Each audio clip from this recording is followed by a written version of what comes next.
Donc concrètement, c'est une forme d'encyclopédie où on peut mettre une requête exactement comme sur ChatGPT Oui, et avoir un retour sur une question assez précise. Alors moi, exact. Oui, peut-être une question sur l'intelligence artificielle que vous avez développée. oui.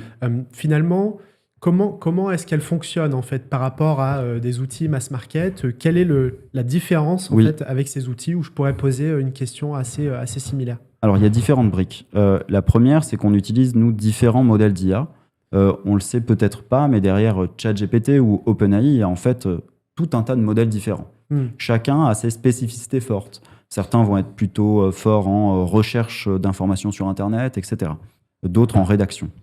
Donc, on va utiliser différents modèles, ce qu'on appelle un système multi-agent, où à la requête, l'utilisateur pose sa question, et en fait, derrière, vous allez avoir jusqu'à 20 IA comme 20 requêtes de ChatGPT, mais qui D'accord. vont interagir entre elles. Vous avez une équipe d'IA qui est en train de réfléchir à votre cas. Deuxième chose, c'est qu'on lui donne des ressources vérifiées par des humains qui rédigent une encyclopédie Fidgen qui vient alimenter ces assistants IA, D'accord. qui vont savoir, par exemple, le débat sur le pacte du trail si vous êtes chef d'entreprise et que vous voulez transmettre votre entreprise. Et ce type de données donc, n'est pas accessible sur un outil de type ChatGPT? Non, elle n'est pas accessible parce que ChatGPT n'est pas forcément connecté au fonds immobilier, par exemple.